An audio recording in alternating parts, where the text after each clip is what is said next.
একটি শহরে এক ধনী ব্যক্তি ছিল। ব্যবসা বাণিজ্যে অর্থ, বৈভব, সম্মান কোনো দিক থেকেই তার কোনো কমতি ছিল না।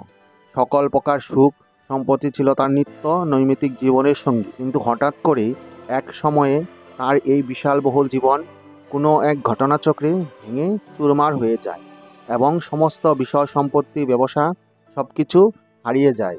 যা কিছু এতদিন ধরে উপার্জন করেছিল সব কিছু সমাপ্তি।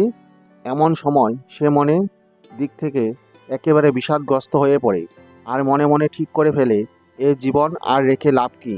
মরে গিয়ে মুক্তি পাওয়ার জন্য প্রস্তুত হয়ে পড়ে। একদিন সেই শহরের বাইরে জনবহুল এলাকা ছেড়ে অনেক উঁচু পাহাড়ের উপরে ওঠে এবং সেখান থেকে সে জীবন দিয়ে মুক্তি পাবে বলেন প্রস্তুত হয়ে পড়ে।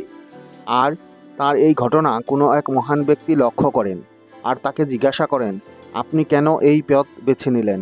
তখন ওই ব্যক্তি তার জীবনের সব ঘটনা বললেন। একটা সময় ছিল যখন আমি অনেক প্রভাবশালী আর অনেক ধন সম্পত্তির মালিক ছিলাম, কিন্তু এখন আমার কাছে আর কিচ্ছু নেই। জীবন শূন্য হয়ে গেছে আর এই জীবন নিয়ে বেঁচে থাকা অনেক কঠিন হয়ে পড়েছে। তাই আমার এই জীবনের ভার বহন করার ক্ষমতা নেই আর আমি তাই এই পথ বেছে নিয়েছি। ওই মহান ব্যক্তি তার সব কথা শোনার পর তাকে বললেন, তুমি কেবল তোমার অর্থ সম্পত্তিকে হারিয়েছ, তোমার জীবন এখনও তুমি হারাওনি। অর্থ রোজগার করার দক্ষতা সেদিনও তোমার কাছে ছিল আর আজও আছে। সময় কখনো একরকম থাকে না, কাল সহজ ছিল আজ কঠিন।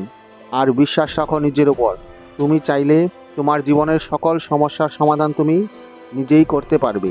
তোমার জীবন সবার সহজ হয়ে উঠবে। বিশ্বাস হলো কঠিন সময়ের সবচেয়ে বড় হাতিয়ার, আর নিজের উপর আস্থা সকল সমস্যার অবসান ঘটাতে পারে। মানুষের জীবনে সমস্যা আসে তার পরীক্ষা নেওয়ার জন্য। সমস্যা মানুষকে আরও কঠিন ও অভিজ্ঞ করে তুলতে সাহায্য করে।